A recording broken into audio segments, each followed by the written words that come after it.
Good morning, readers. It is me again, Lori, Books, Ink, and Paper. I am thinking about the fact that you've watched 18 days of these videos. Perhaps some of you have, I know, because you're leaving comments all the time, and I appreciate that so much. I really thought this would be harder than it's been, especially with the vacation week, but it's really been pretty easy. Now, we'll see what happens when the baby comes, but stay tuned for that. I'm not sure what I'll do then. I really don't. So if you haven't watched before, this is day 18 of 25 books exchanged with my daughter, Megan. I realize some people might be coming in new. So that's where we are, and you can catch up from day 1 to day 18 if you're so inclined. They're pretty short, so it won't take you a huge lift of time. Today, cold outside, fuzzy sweater, Rotary party tonight, lots of stuff, lots of holiday stuff. All right, so day 18. I didn't even read the prompt. Oh my gosh. All right, day 18. A momder. A momder, D-I-R, get it? A momder, I don't get it.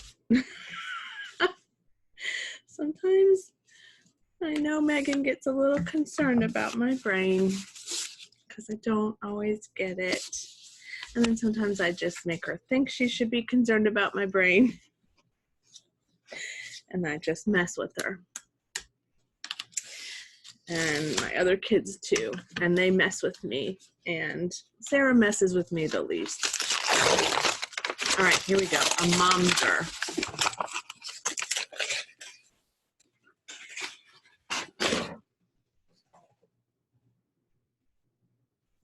With or without you, a memoir. I have no idea.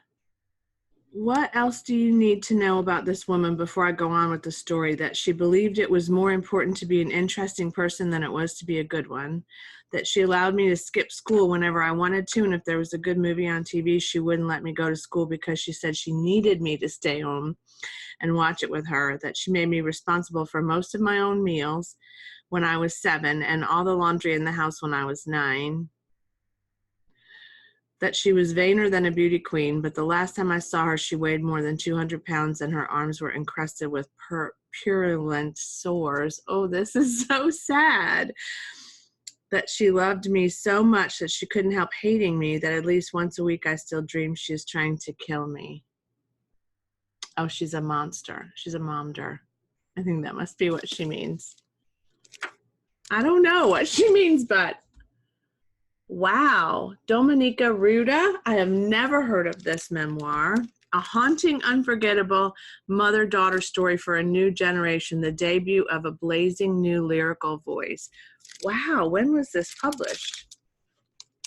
I think this was a library book sale, looking at the 2013. Huh. I'm very intrigued by this. I love memoirs. If there's anything, you know, I thought about this the other day because I'm still kind of I'm not in a reading slump anymore, I would say. Like I did just finish The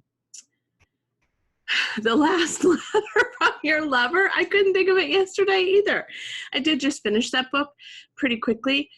And I'm not, but I'm not reading like all the time. Like I'm not spending the time that I would have before reading. That's what's different for me. And it's not necessarily a slump right now. I think it's a nudge out of where I was because of the season and circumstances and all that. But nevertheless, I'm making my 2020 goal list, and I do want to read more memoir and more nonfiction. So isn't that interesting that this came up? I am really intrigued by this. Let me know, with or without you, let me know if you've read this memoir. I would be really curious to see how prevalent this is in the BookTube community and what you thought of it. But I like that. I know it sounds horribly dark, and it sounds a lot like what I did for a living for a long time.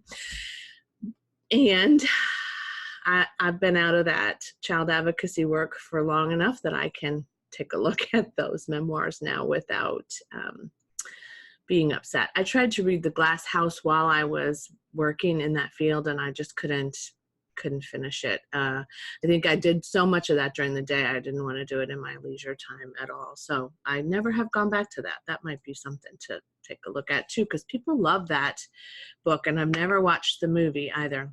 Okay, so day 17 for Megan resulted in the gifting of A Race for Paris, The Race for Paris, The Race for Paris by Meg Waite Clayton. This is a historical fiction novel, World War II setting, and I love Meg Waite Clayton. I have read a couple of hers that have been, one is one of my all-time favorites.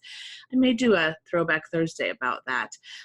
Nevertheless, this was sort of a departure for her, at least for me. I hadn't seen any other historical fiction by her when I purchased this a year or so ago on ebook. Then I found it for Megan on paperback.